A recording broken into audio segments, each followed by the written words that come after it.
एक जंगल में टूनी नाम की चिड़िया रहती थी। उसके दो प्यारे प्यारे बच्चे थे। वो अपने बच्चों का पालन पोषण अकेले ही करती थी। टूनी चिड़िया के घर के सामने ही सुंदरी कौवी का घर था। उसका एक बेटा था जो बहुत शरारती था। वो टूनी चिड़िया के घर पे जाके उनके बेटियों को बहुत तंग करता था। एक दिन सुबह में टूनी चिड़िया की बेटी बोलती है, माँ माँ, आज भी जग्गू ने हमें बहुत मारा। उसने अपनी चोंच से हमारे पंखों में इतना मारा कि हमारे पंख से खून निकलने लगा। देखो ना माँ, ये जग्गू कुछ ज्यादा ही शरारती हो गया है। लगता है मुझे अब उसके माँ से बात करनी ही पड़ेगी। फिर टूनी चिड़िया सुंदरी कौवी के घर जाती है और जग्गू की सारी शिकायत बताती है।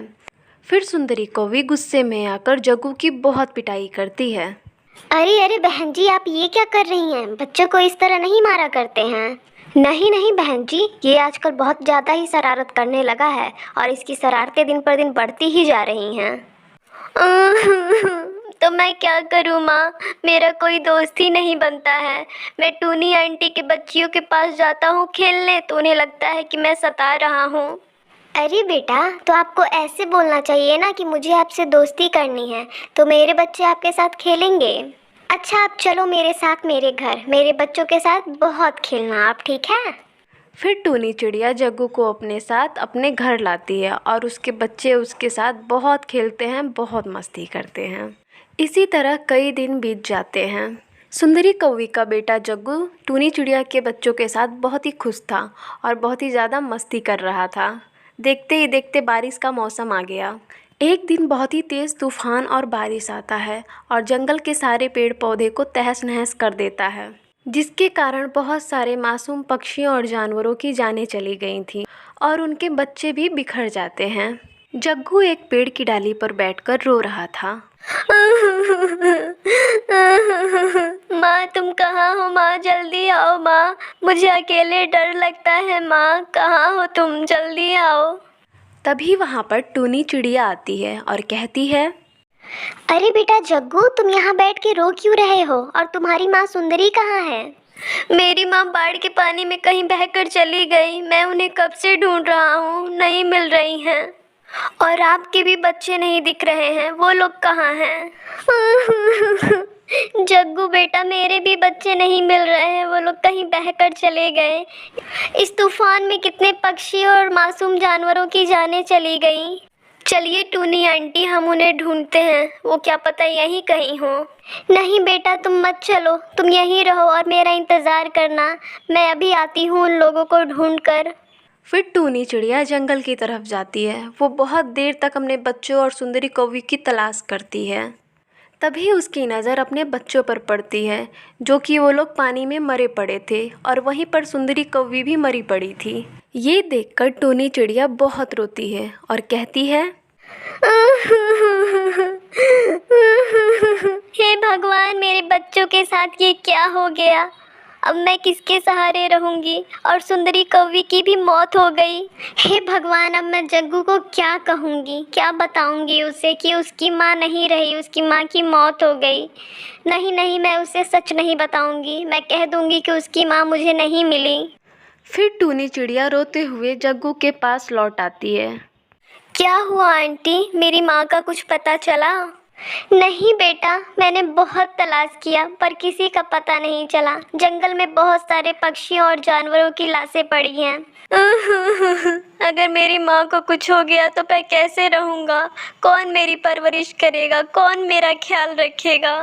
तुम चिंता क्यों करते हो बेटा? मैं भी तुम्हारी माँ जैसी हूँ। मैं तुम्हारी परवरिश करूँगी, तुम्हारा ख्याल रखूँगी। क्या मैं आपको माँ कह के बुला सकता हूँ? क्योंकि मेरी माँ तो अब नहीं रही, जो है आप ही हैं। हाँ हाँ बेटा, तुम मुझे माँ ही बुलाया करो। अब मेरी भी संतानें नहीं रहीं, जो हो तुम ही हो। मुझे माँ कह के ही बुलाया करो। अब चलो बेटा, हमें अपना घर बनाना होगा। रात होने में ही थोड़ा ही समय बाकी है। हम जल्दी से अपना घर बना लेते हैं। फिर वो लोग मिलकर लकड़ियां जमा करने लगते हैं और देखते ही देखते एक घर बना लेते हैं। तभी जग्गू पेड़ की डाली से गिर जाता है और जोर जोर से रोने लगता है। अरे क्या हुआ बेटा, तुम नीचे कैसे गिर गए? मेरे पैर में बहुत दर्द हो रहा है, मुझसे खड़ा भी नहीं हुआ जा रहा है। तुम रोना बंद करो बेटा, मैं देखती हूँ क्या हुआ है तुम्हारे पैर में। टूनी चिड़िया जग्गू का पैर देखती है तो जग्गू का पैर बहुत ही ज़्यादा सूजा रहता है। अरे बेटा, तुम्हारा पैर तो बहुत ही ज़्यादा सूजा है, तुम्हें चोट कैसे लगी? माँ, वो तूफान में बहुत बड़े लकड़ी का टुकड़ा लग गया था मेरे पैर में, तब से मेरा पैर बहुत दर्द कर रहा है माँ, मुझसे बर्दाश्त नहीं हो रहा है माँ। तुम चिंता मत करो बेटा, मैं तुम्हारे लिए अभी जड़ी बूटी लाकर लगा देती हूँ, तुम्हारा पैर ठीक हो जाएगा। फिर टूनी चिड़िया बहुत ही ज़्यादा मुश्किल से जग्गू को घोंसले में ले जाती है और उसे घोंसले में बैठा देती है और फिर वो जड़ी बूटी ढूंढने के लिए चली जाती है। बहुत ही ज़्यादा मेहनत के बाद टूनी चिड़िया जड़ी बूटी लेकर आती है और कहती है, ये देखो बेटा जड़ी बूटी, इसे मैं तुम्हारे पैर पे बांध दूंगी तो तुम्हारा पैर जल्दी से जल्दी ठीक हो जाएगा। फिर टूनी चिड़िया वो जड़ी बूटी जग्गू के पैर में बांध देती है और कहती है, तुम चिंता मत करो बेटा, अब इस जड़ी बूटी के वजह से तुम्हारा पैर जल्दी से जल्दी ठीक हो जाएगा। फिर जग्गू बोलता है, माँ, मुझे बहुत ही ज़्यादा भूख लगी है। फिर टूनी चिड़िया मन ही मन कहती है, भूख तो मुझे भी लगी है, काफ़ी समय से मैंने भी कुछ नहीं खाया है। फिर टूनी चिड़िया कहती है जग्गू से, तुम यहीं रुको बेटा, मैं भी तुम्हारे लिए कुछ खाने को लेकर आती हूँ। टूनी चिड़िया भोजन ढूंढने जाती है, तभी उसे कुछ दाने दिख जाते हैं। अरे ये तो बहुत ही कम भोजन है, इसमें तो सिर्फ एक लोग का ही पेट भर पाएगा। चलो मैं जग्गू को ये भोजन खिला देती हूँ। फिर टूनी चिड़िया वो भोजन लेकर जाती है और जग्गू को भरपेट भोजन खिला देती है। माँ, भोजन करने के बाद अब थोड़ा बेहतर लग रहा है, क्या तुमने नहीं किया भोजन? हाँ बेटा, जब मैं तुम्हारे लिए भोजन लेने गई थी तो मैंने भी भरपेट भोजन कर लिया था। चलो अब तुम सो जाओ। टूनी चिड़िया दूसरे के बच्चे के खातिर खुद भूखी रही और उसकी सेवा करती रही। जग्गू रात में उठ उठ कर कराहता रहा, लेकिन टूनी चिड़िया उसकी जी जान से सेवा कर रही थी।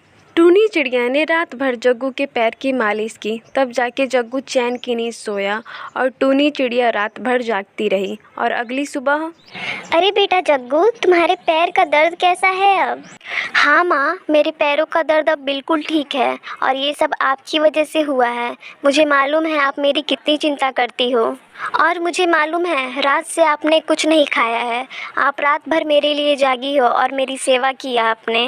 आज अगर मेरी माँ होती तो इतना कष्ट वो भी नहीं सहती जितना आपने सहा है मेरे लिए। सच में मैं बहुत भाग्यशाली हूँ कि मुझे आप जैसी माँ मिली। आप अपने बच्चों को भूलकर मेरी परवरिश करने में लग गई।